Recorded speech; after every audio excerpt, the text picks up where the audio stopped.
Les Huns sont des créatures canines qui ressemblent vaguement à des êtres humains et qui sont connus pour leur aboiement caractéristique, semblable à ceux d'un chien. On peut les confondre de loin avec un humain rampant, en raison de leur peau pâle, de leurs longs poils noirs et de leurs griffes semblables à des ongles d'orteil, ou avec un chien, si entendu. Ils constituent une menace immédiate pour l'humain, s'ils sont rencontrés. Les Huns sont agressifs envers presque toutes les créatures qu'ils sont alertés, sans doute parce que leurs poils gênent leur vision. Ils n'attaquent pas immédiatement. Cependant, leur grande capacité auditive compense leur mauvaise vue, ce qui les rend extrêmement dangereux. Après avoir été alertés de la présence d'un humain, ils essayent de le plaquer au sol. Ils préfèrent s'acharner sur leur cible, n'utilisant que leurs griffes qu'en cas de nécessité. Bien que ce soit le cas pour la plupart des Huns, certains sont de nature plus docile. Ces Huns suivent certains Facelings et n'attaquent pas les Facelings ou les êtres humains, à moins d'être provoqués. Ces Huns posent souvent des coups de coude et des gémissements vers les Facelings qu'ils suivent, mais n'obtiennent aucune réaction de leur part.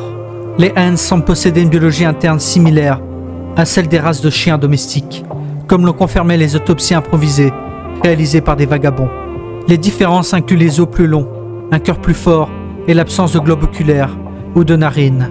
Leur morsure confirme qu'ils ont de nombreuses dents supplémentaires. Leur visage, à l'exception du museau, est semblable à celui d'un Faceling, remplacé par une peau centrée. Leur peau est couverte d'une courte fourrure blonde que l'on remarque difficilement de loin. Les poils de leur tête semblent fonctionner comme des moustaches, ce qui leur permet de sentir ce qui se trouve devant eux. Avec une plus grande précision, ils ont une apparence squelettique et émaciée, avec des côtes visibles. Les griffes de leurs pattes, qui ressemblent à des ongles, se délogent facilement, ce qui explique qu'ils préfèrent utiliser leurs dents.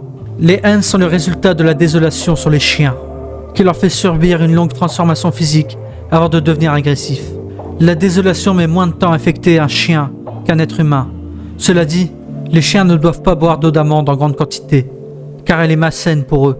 Les chiens au premier stade de la désolation peuvent encore être apprivoisés et former un lien avec les êtres humains, ce qui les conduira à devenir des Huns plus dociles, une fois la transformation achevée. Lorsque vous entendez des aboiements semblables à ceux d'un chien, ou que vous apercevez un être humain rampant au loin, la meilleure chose à faire est de reculer, en faisant le moins de bruit possible. Ne courez pas et ne criez pas, car cela alertera le Huns de votre présence.